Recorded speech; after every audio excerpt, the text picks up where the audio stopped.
Alright, my blower motor went out on my 1986 Toyota van. I've been looking everywhere on the internet to try and find something, but these things are fucking dinosaurs. So, one recommendation was to pull the headlight covers, the headlights out, and go through a little grommeted hole to reach the shaft of the blower motor to loosen it up and get it off. Well, after further inspection, that hole goes below where I need to go, so it's fucking irrelevant. So now the situation we're in is I've taken apart the blower box, which was this piece down here, kind of hard to see.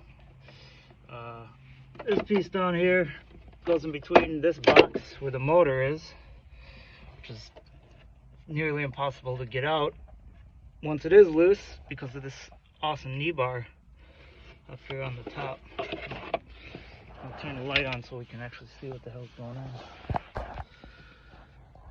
But there's the motor, and here's the box it sits in, and you need to get to the front side of that squirrel cage where the nut is that holds the motor onto the squirrel cage. The hole's too small to pull the whole squirrel cage out, even if you could. Again, this knee bar is in the way, which is, it's basically part of the frame. If it's not, it's bolted to it, and everything will fall apart if I take it off. Or just fucking cut through it or something stupid like that, which is what I'd probably get frustrated and do. So what I tried to do is, you can't get the nut off without that squirrel cage moving, and it's so brittle that I'm afraid to break it, and the nut is so rusted because I have a leak somewhere up in the front that I cannot track down, but it's rusted, and the whole thing spins and it twists on that squirrel cage, so I'm afraid to break it. So what I've come up with is I'm gonna use my belt like you would use an oil filter wrench with a rubber strap or something like that. So we're gonna see how this goes.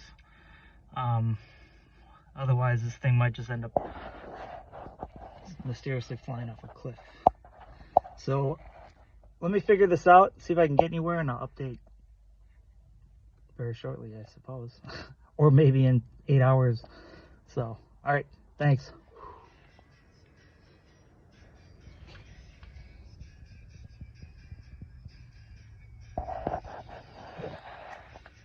Alright, well, I got the motor out, as you can clearly see, and this is fucking toast. Everything in there is just shot. Kind of hard to see, but anyways, got that out. I ended up having to tear this whole box apart, split it in half, get it out of the way so I could access it, and the whole thing came out. The nut was completely locked onto the squirrel cage, so and rusted on, so I ended up using a grinder to cut that off. Melted some of the plastic, but we got it back onto the new motor. I plugged it in, nothing, not a fucking thing. After doing a little bit more research, I looked behind the fuse box, and this fucking plug completely fucking melted. That goes to the blower motor resistor. That's why it wasn't getting power and why it wasn't working. Melted the back of the fuse box too. Luckily I had a spare fuse box with a spare plug, so I'm hoping that if I clean this connector up, this terminal, that I can get it back on and seal it, and hopefully it'll fucking work and stay. But that's the progress that we've made in the last 24 hours, is finding out why my van is such a piece of shit. So that's part of why I'm on. This is my third fucking fuse box in this van. This one melted on the front side, fucking broke. These vans are notorious. These vans are notorious for overheating electrically electrically, and just melting, burning, catching fire and burning to the fucking ground. And if it's not this that causes the van to fail and burn to the ground, it overheats the engine and blows up because there's a couple of there's a hose called the hose of death. It's a cooling hose, and that's behind the firewall underneath the seat, and you got to drop the engine to get at it, or cut a fucking hole in the firewall and replace it that way. So this is where we're at right now. So I got to replace these wires onto this new clip, and see if it fucking works. I got to clean this up real well, and I might super glue that into place a little bit better and seal up that fucking hole. So anyways, aside from me cussing too much and about losing my fucking mind, we're one step closer to having heat. So if you don't hear from me again, it probably means that the van burned down and I jumped off a bridge. All right, here goes nothing.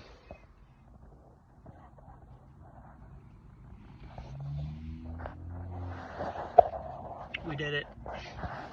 The final update on the Toyota blower motor heater conundrum. So I was able to get that connector wired up with, back here. See, these are some of the other connectors, shit. So I got that hooked up, got it plugged in to the back side of the fuse box.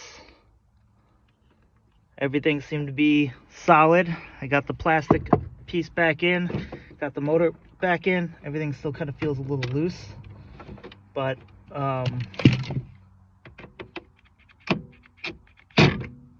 yeah, everything's gonna be loose because it's old.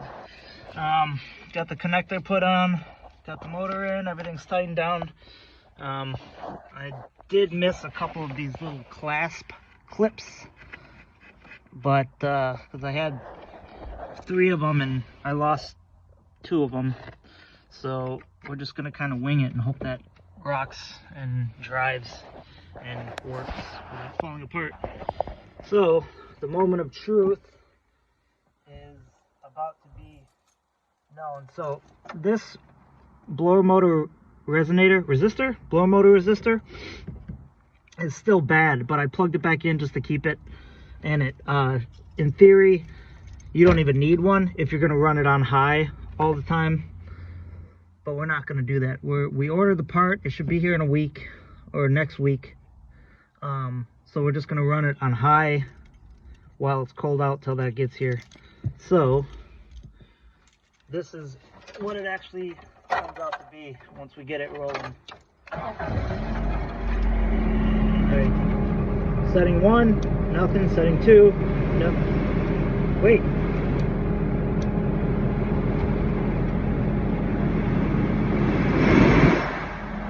The resistor actually works, even though I cracked the porcelain on it, so, or the ceramic coating or whatever, but we got fucking heat!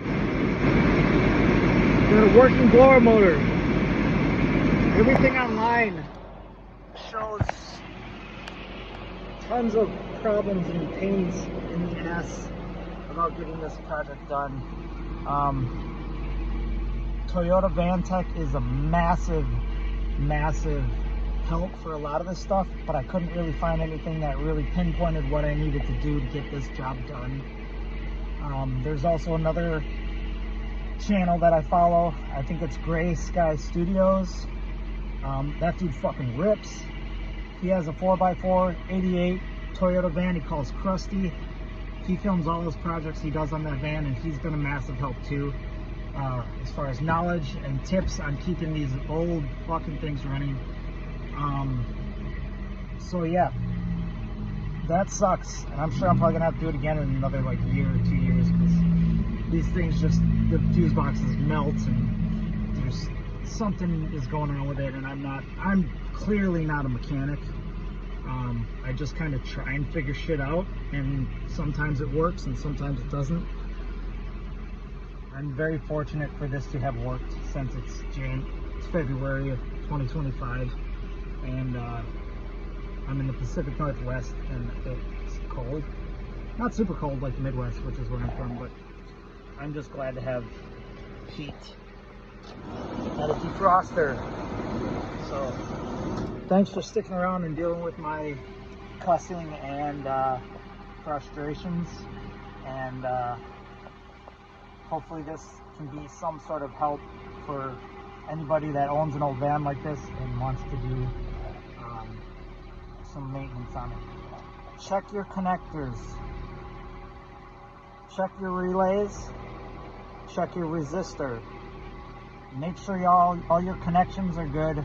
Make sure nothing's shorted out, and keep an eye on it. Just check it every now and again to make sure that none of these old wires are falling apart or corroded or whatever. Check your fuses, check your relays, check your breakers, check your connections. So you'll figure it out. I'm confident. So I believe in you. All right. Thank you. See you next time.